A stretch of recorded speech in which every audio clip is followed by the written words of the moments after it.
start changing how we feel about mental health and about changing the language and the connotation and narrative about mental health to like my t-shirt says, mental health is my wealth. It's positive. It's okay to be unwell, but if you change it to look at something as positive, then you're more comfortable dealing with it, right? So today if you look around, we have lots of vendors here to help us. We have sound therapy, physical therapy, we have, art therapists, we have things for the children, all types of wellness for people in our community. Oh, okay. And so I would like to have people to go around and to explore. But after this, I would like to have Monique come up first before I would have Tanya from Kapora come.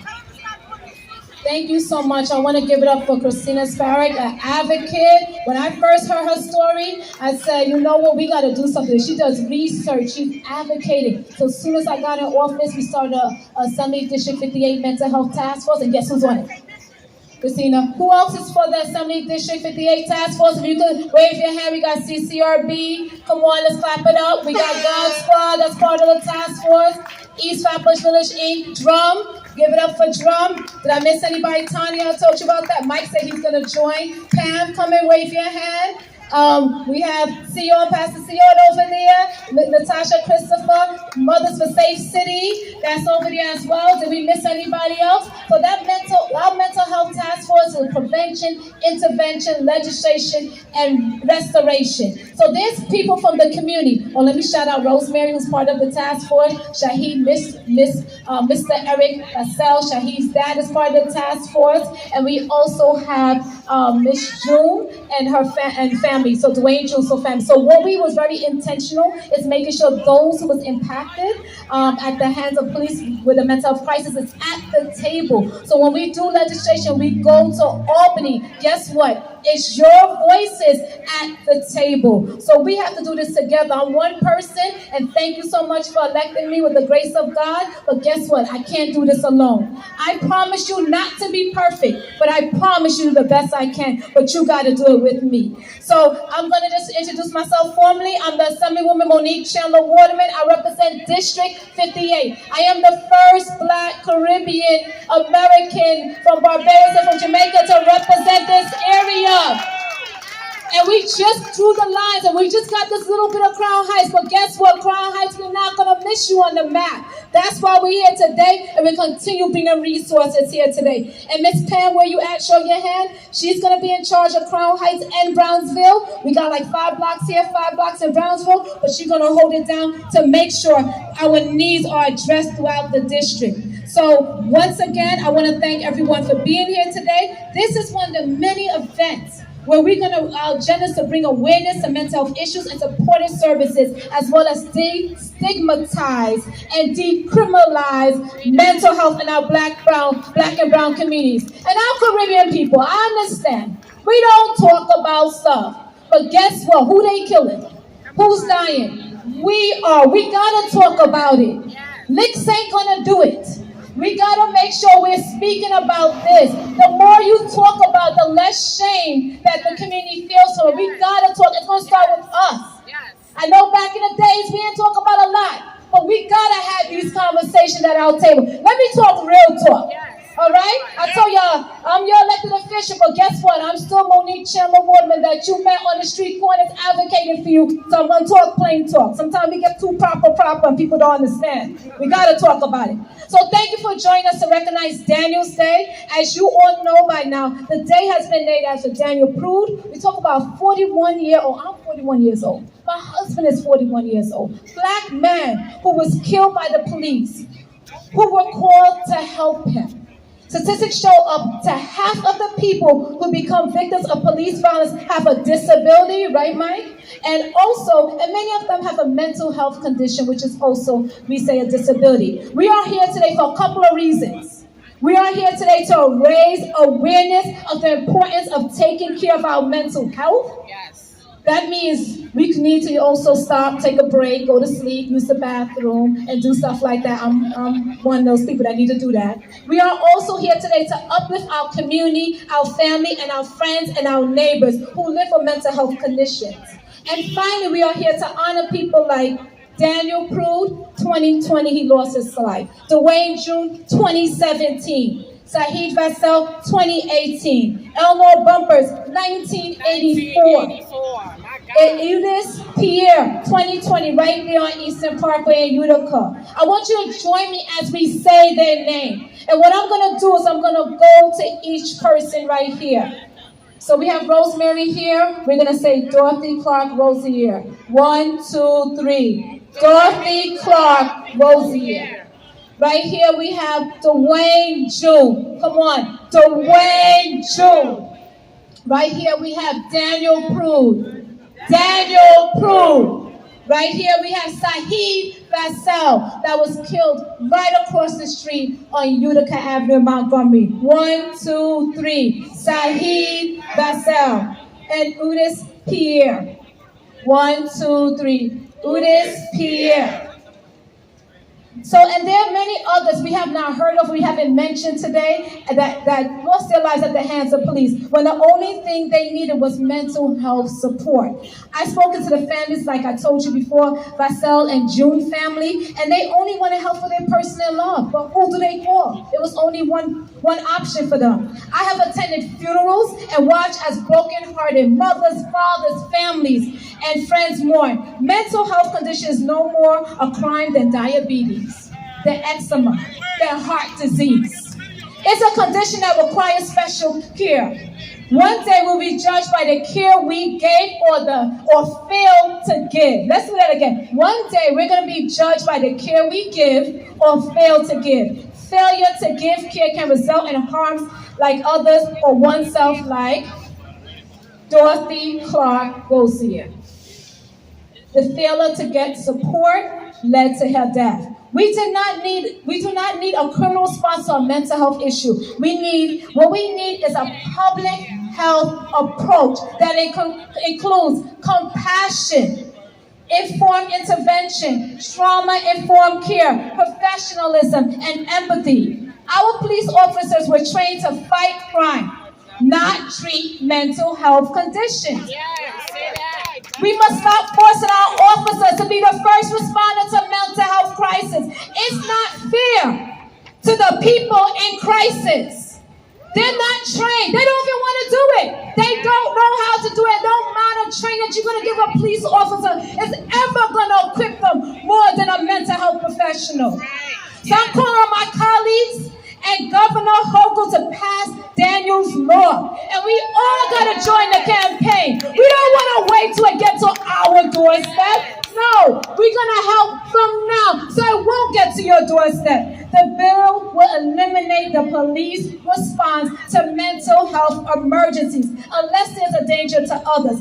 Daniel's law will create regional councils responsible for training licensed mental health response units and so much more. In fact, the bill will give us the tools to create infrastructure necessary to address mental health and mental health crisis challenges with the dedicated, precise care it deserves. As your assemblywoman, I pledge to do everything I can to fight for the changes we need. And I'm so proud to stand here today. I ran for office in 2019, running for city council, and I fought on a platform that we need a different number besides 911. We need a mental health response. Y'all remember that? I said that then, and alongside with the public advocate, Jamani Williams, we said we need more agencies. And today, we're seeing a beginning.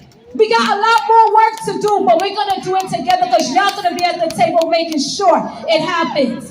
And I'm going to tell you a little personal story because some people stand here and may not want to say, but everybody got somebody in their family or everybody got that moment in time. A mental health impact left untreated becomes a mental health condition. It don't matter what assemblywoman I am. It don't matter who pastor you are. Mental health don't say not you, not you. It could be any one of us with the right or wrong circumstances together compounded with trauma that could lead us to a mental health crisis. Yes. My cousin, who's 41 years old, his name is Stanley Drayton. Reverend Shannon, you gotta come here for this one. Reverend Shannon, where's Reverend Shannon? He stepped off. Reverend Shannon was one of our counselors when I used to go to church when I was 13 years old. Now he works for drama. He know my cousin. We didn't know growing up what was going on with him. He self-medicated. Later on, weed opened up the door. Alcohol opened the door to crack and cocaine. We didn't know he had bipolar schizophrenia condition. We didn't know what that was. That led to him being raped, traumatized, beat up, gang members taking over his life. A lot has happened. And I vowed that I don't want anybody's family to go through that. I'm going to fight as much as I can. So when you come up here, we're not going to just do any old thing in our community because it impacts all of us. So I want you to know my heart is totally in it. My family appreciate all of this. I got family members that use the services that's right here. And I want to thank y'all all for being part of my village because I've called every single person here in a time of need. There's no shame. You tell your story. Don't let nobody else tell their story. I don't feel shame about anything that we're going through because everybody's family got something they're going through. And this is what leads your legislation. This is what leads our vision. This is what leads our resources. Tell your story because someone here heard what we said. And you know what they said? Me too. You're going there, me too. And when they see somebody that look like them going through an experience, the embarrassment is and the shame is lost or minimized, and they'll be able to talk more about it. Let's be those champions for the voiceless, those who are not able to speak right now. We are here. It's not an I thing. It's a we thing, right? And we got to be nosy, a good nosy, for our neighbors and make sure they're taken care of. So I want to thank a couple of people. And Tanya, you know you're going to come up here and do it up, so I'm sorry. I'm taking up too much time. So I want to thank all our partners, our elected officials, our volunteers, our residents. The residents of this block, let's give it up for them. They loaned us this block for the day, and then they came and been a part of it.